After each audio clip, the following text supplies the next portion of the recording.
ಮಹಿಳೆಯರಿಗೆ 543 ಹಾಗೂ ಇರುವಂತಹ ವಿಧಾನಸಭಾ ಕ್ಷೇತ್ರದಲ್ಲೇ ಮಹಿಳೆಯರಿಗೆ ಇವತ್ತೇನು 811 ಏನು ನಮಗೆ ಲೋಕಸಭಾ ಕ್ಷೇತ್ರ ಪುನರ್ ವಿಂಗಡಣೆ ಆಯಿತು ಅಂದ್ರೆ 172 ಸೀಟ್ಗಳನ್ನು ಇವತ್ತು ಮಹಿಳೆಯರಿಗೆ ಕೊಡಬೇಕಾಗುತ್ತೆ. ಇವೆಲ್ಲವೂ ಕೂಡ ಯಾವುದೇ ಒಂದು ಷರತ್ತುಬದ್ಧ ಇಲ್ಲದೆ ಮಾನ್ಯ ಪ್ರಧಾನಮಂತ್ರಿಗಳು ಇದಕ್ಕೆ ಅವಕಾಶ ಕಲ್ಪಿಸಿಕೊಡ್ಲಿ.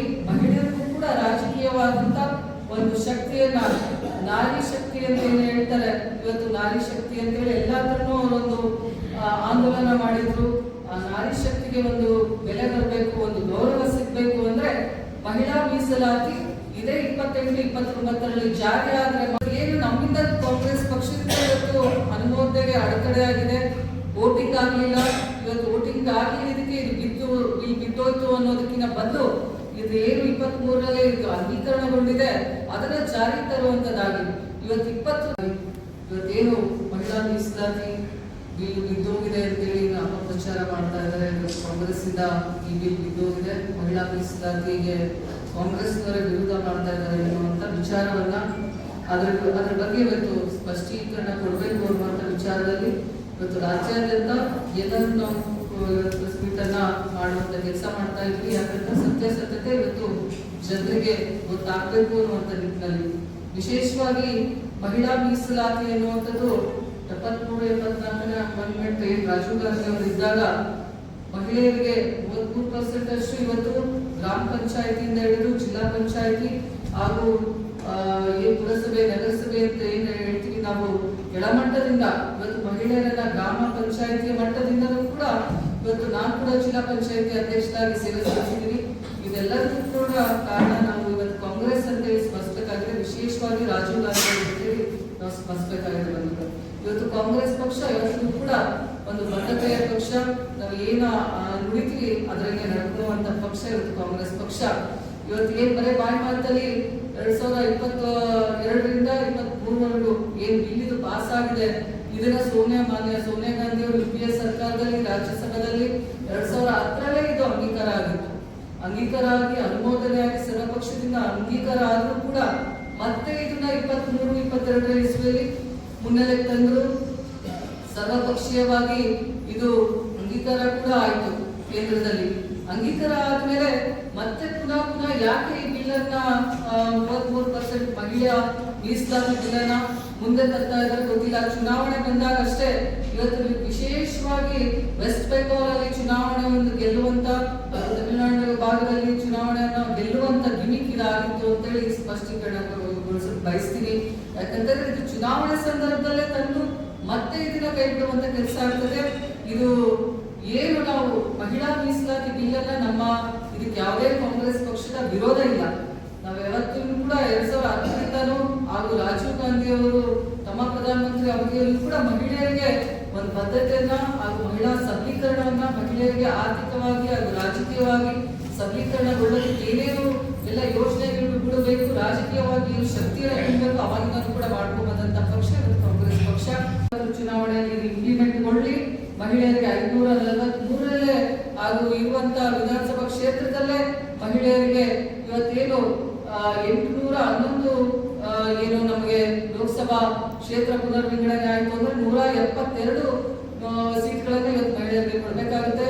ಇವೆಲ್ಲವೂ ಕೂಡ ಯಾವುದೇ ಒಂದು ಷರತ್ತುಬದ್ಧ ಇಲ್ಲದೆ ಮಾನ್ಯ ಪ್ರಧಾನಮಂತ್ರಿಗಳು ಇದಕ್ಕೆ ಅವಕಾಶ ಕಲ್ಪಿಸಿಕೊಡ್ಲಿ. ಮಹಿಳೆಯರಿಗೂ ಕೂಡ ರಾಜಕೀಯವಾದಂತ ಒಂದು ಶಕ್ತಿಯನ್ನ, ನಾರಿ ಶಕ್ತಿ ಅಂತ ಏನು ಹೇಳ್ತಾರೆ, ಇವತ್ತು ನಾರಿ ಶಕ್ತಿ ಅಂತ ಹೇಳಿ ಎಲ್ಲಾದ್ರೂ ಅವರೊಂದು ಆಂದೋಲನ ಮಾಡಿದ್ರು. ಆ ನಾರಿ ಶಕ್ತಿಗೆ ಒಂದು ಬೆಲೆ ಬರಬೇಕು, ಒಂದು ಗೌರವ ಸಿಗ್ಬೇಕು ಅಂದ್ರೆ ಮಹಿಳಾ ಮೀಸಲಾತಿ ಇದೇ 28-29ರಲ್ಲಿ ಜಾರಿ ಆದ್ರೆ ಮಾತ್ರ ಮಾನ್ಯ ಪ್ರಧಾನಮಂತ್ರಿಗಳು ಹೇಳಿದ್ದು ಅವರು ಹೇಳ್ದಂಗೆ ನುಡಿದಂತೆ ನಡ್ಕೋತಾರೆ, ಅವರು ಹೇಳ್ದಂಗೆ ಕೆಲಸ ಮಾಡ್ತಾರೆ ಎನ್ನುವಂತ ಒಂದು ನಾವೆಲ್ಲರೂ ಕೂಡ ಹೆಣ್ಮಕ್ಳು ಮಹಿಳೆಯರು ಅವರ ಬಗ್ಗೆ ಒಂದು ಗೌರವವನ್ನು ಹೆಚ್ಚಿಸೋದಕ್ಕೆ ಸಾಧ್ಯ. ಅವರು ದೇಶದ ಪ್ರಧಾನಮಂತ್ರಿಗಳಿದ್ದಾರೆ. ಮಹಿಳೆಯರಿಗೂ ಕೂಡ ಒಂದು ಸಬಲೀಕರಣಗೊಳ್ಳೋದಕ್ಕೆ, ರಾಜಕೀಯ ಒಂದು ಶಕ್ತಿಯನ್ನು ತುಂಬೋದಕ್ಕೆ ಬರೀ ಬಾಯಿ ಮಾತಲ್ಲಿ ಅಷ್ಟೇ ಆಗಬಾರ್ದು, ಒಂದು ಪೇಪರ್ ವರ್ಕಲ್ಲಿ ಅಷ್ಟೇ ಆಗಬಾರ್ದು, ಅದು ಇಂಪ್ಲಿಮೆಂಟ್ ಆಗಬೇಕು. ನಮ್ಮೆಲ್ಲ ನಾಯಕರು ಕೂಡ ಇವತ್ತು ಉದ್ದೇಶ ಅದು ಇಂಪ್ಲಿಮೆಂಟ್ ಆಗಬೇಕು ಅಂತ ಹೇಳಿ ಇವತ್ತು ನಮ್ಮ ಸನ್ಮಾನ್ಯ ಸಂಸದರಾದಂಥ ರಾಹುಲ್ ಗಾಂಧಿ ಅವರಾಗಿರ್ಬೋದು, ಪ್ರಿಯಾಂಕಾ ಗಾಂಧಿ ಅವರಾಗಿರ್ಬೋದು, ನಮ್ಮ ಕರ್ನಾಟಕದ ಮುಖ್ಯಮಂತ್ರಿಗಳಾದಂಥ ಸಿದ್ದರಾಮಯ್ಯ ಸಾಹೇಬರು, DK ಶಿವಕುಮಾರ್ ಅವರು ನಮಗೆ ದಕ್ಷಿಣ ಭಾಗಕ್ಕೆ ಅನ್ಯಾಯ ಆಗಬಾರ್ದು ಅನ್ನುವಂಥದ್ದು ನಮ್ಮ ಧ್ವನಿಯಾಗಿದೆ. ಇವತ್ತು ರಾಹುಲ್ ಗಾಂಧಿ ಅವ್ರನ್ನ ಒಳಗೊಂಡಂತೆ, ಪ್ರಿಯಾಂಕಾ ಗಾಂಧಿ ಅವ್ರನ್ನ ಒಳಗೊಂಡಂತೆ ಎಲ್ಲ ಸಂಸದರ ಧ್ವನಿ ಇವತ್ತು ಇದೇ ಒಂದು 28-29ರಲ್ಲಿ ಜಾರಿಯಾಗಿ ಮಹಿಳಾ ಮೀಸಲಾತಿ ಅದು ಷರತ್ತುಬದ್ಧವಾಗಿ, ಏನು ಷರತ್ತಿಲ್ಲದೆ ಬೇಷರತ್ತಾಗಿ ಅದು ಯಾವುದೇ ಒಂದು ಕ್ಷೇತ್ರ ಮರು ವಿಂಗಡಣೆ ಅದು ಇದು ಯಾವುದೇ ಒಂದು ಅಮೆಂಡ್ಮೆಂಟ್ ಬೇರೆ ಆಕ್ಟ್ ಅನ್ನ ಇದ್ರ ಜೊತೆ ತಳಕಾಕಲಿದ್ದಂಗೆ ಇದು ಕಂಪ್ಲೀಟ್ ಆಗಿ 33% ಮಹಿಳಾ ವಿಮೆನ್ ರಿಸರ್ವೇಶನ್ ಏನಿದೆ ಅದು ಜಾರಿಗೊಳ್ಳಿ ಎನ್ನುವಂತ ಒಂದು ನಮ್ಮೆಲ್ಲರ ನಾಯಕರ ಒಂದು ಧ್ವನಿಯಾಗಿದೆ. ನಮ್ಮೆಲ್ಲರ ಮಹಿಳೆಯರ ಧ್ವನಿ ಕೂಡ ಏನು ನಮ್ಮಿಂದ ಕಾಂಗ್ರೆಸ್ ಪಕ್ಷದಿಂದ ಇವತ್ತು ಅನುಮೋದನೆಗೆ ಅಡೆತಡೆ ಆಗಿದೆ, ವೋಟಿಂಗ್ ಆಗಲಿಲ್ಲ. ಇವತ್ತು ವೋಟಿಂಗ್ ಆಗಲಿದ್ದಕ್ಕೆ ಇದು ಬಿದ್ದೋಯ್ತು ಅನ್ನೋದಕ್ಕಿಂತ ಬದಲು ಇದು ಏನು 23ರಲ್ಲಿ ಇದು ಅಂಗೀಕರಣಗೊಂಡಿದೆ ಅದನ್ನ ಜಾರಿ ತರುವಂತದ್ದಾಗಿ ಇವತ್ತು 29ರವರೆಗೂ ನಾವು ಕಾಯಬೇಕು. 34ನೇ ಇಸ್ವಿ ಇಲ್ಲಾಂದ್ರೆ 34ನೇ ಇಸ್ವಿಗೆ ಇದು ಜಾರಿಗೆ ಬರುತ್ತೆ ಅಂತ ಹೇಳ್ತಾ ಇದ್ದಾರೆ. ಜಾತಿ ಗಣತೆ ಜನಗಣತೆ ಆಗ್ಬೇಕು ಅಂತ ಹೇಳ್ತಾ ಇದ್ದಾರೆ. ಇದನ್ನ ಮಹಿಳಾ ಮೀಸಲಾತಿ ಮಾಡುವಂತದ್ದೇ ಉದ್ದೇಶ ಇತ್ತು ಅಂದ್ರೆ 543ರಲ್ಲೇ ಮಾಡ್ಬೋದಲ್ಲ, ಯಾಕೆ ಇದನ್ನ ಪುನರ್ ವಿಂಗಡಣೆ ಎಲ್ಲವೂ ಇದಕ್ಕೆ ಯಾಕೆ ತಳಕಾಕ್ಬೇಕು? ಇವತ್ತು ಮಹಿಳಾ ಮೀಸಲಾತಿ ಕೊಡ್ಬೇಕು ಅಂದಾಗ ಅಂದಿನ ದಿನದಲ್ಲಿ ರಾಜೀವ್ ಗಾಂಧಿ ಅವರು ಯಾವುದೇ ಒಂದು ಮಾನದಂಡ ಇದ್ದಂಗೆ, ಯಾವುದೇ ಒಂದು ಯೋಜನೆ ಇದ್ದಂಗೆ, ಯಾವುದಕ್ಕೂ ಅದನ್ನು ತಳಕಾಕಲಿದ್ದಂಗೆ ಮಹಿಳೆಯರು ರಾಜಕೀಯವಾಗಿ ಬೆಳೀಲಿ ಅನ್ನುವಂತ ಒಂದು ಬದ್ಧತೆಯನ್ನ ಜಾರಿಗೆ ತಗೊಂಡ್ಬಂದ್ರು ಪಂಚಾಯತ್ ರಾಜ್ ಇಂದ. ಅದೇ ಉದ್ದೇಶ ಇವತ್ತು ಮಾನ್ಯ ಪ್ರಧಾನಿಗಳಿದ್ದಾಗಿತ್ತು ಅಂದ್ರೆ 543ರಲ್ಲೇ ಕೊಡ್ಲಿ ಅಂತ ಹೇಳಕ್ ಬಯಸ್ತೀನಿ. ಒಂದು ಕ್ಷೇತ್ರ ಮರು ವಿಂಗಡಣೆ ಆಗಿ ಉತ್ತರ ಭಾರತದ ಕಡೆ ಹೆಚ್ಚಿನ ಒಂದು ಸಂಖ್ಯೆ ಬಲವನ್ನು ಹೆಚ್ಚು ಮಾಡಿಕೊಳ್ಳೋದ್ರ ಜೊತೆಗೆ ಇವತ್ತು ದಕ್ಷಿಣ ಭಾರತದಲ್ಲಿ ಅನ್ಯಾಯ ಆಗುವಂತ ಸ್ಥಿತಿ ನಾವೆಲ್ಲರೂ ನೋಡ್ತಾ ಇದೀವಿ. ಯಾಕೆ ಅಂತಂದ್ರೆ ಇವತ್ತು ಜನಗಣತೆ ಜಾತಿ ಗಣತೆ ಆಗಿಲ್ಲ, ಇನ್ನ ಅದನ್ನು ಸ್ಟಾರ್ಟೇ ಮಾಡಿಲ್ಲ, ಸೆನ್ಸಸ್ ಅನ್ನ ಮಾಡಿ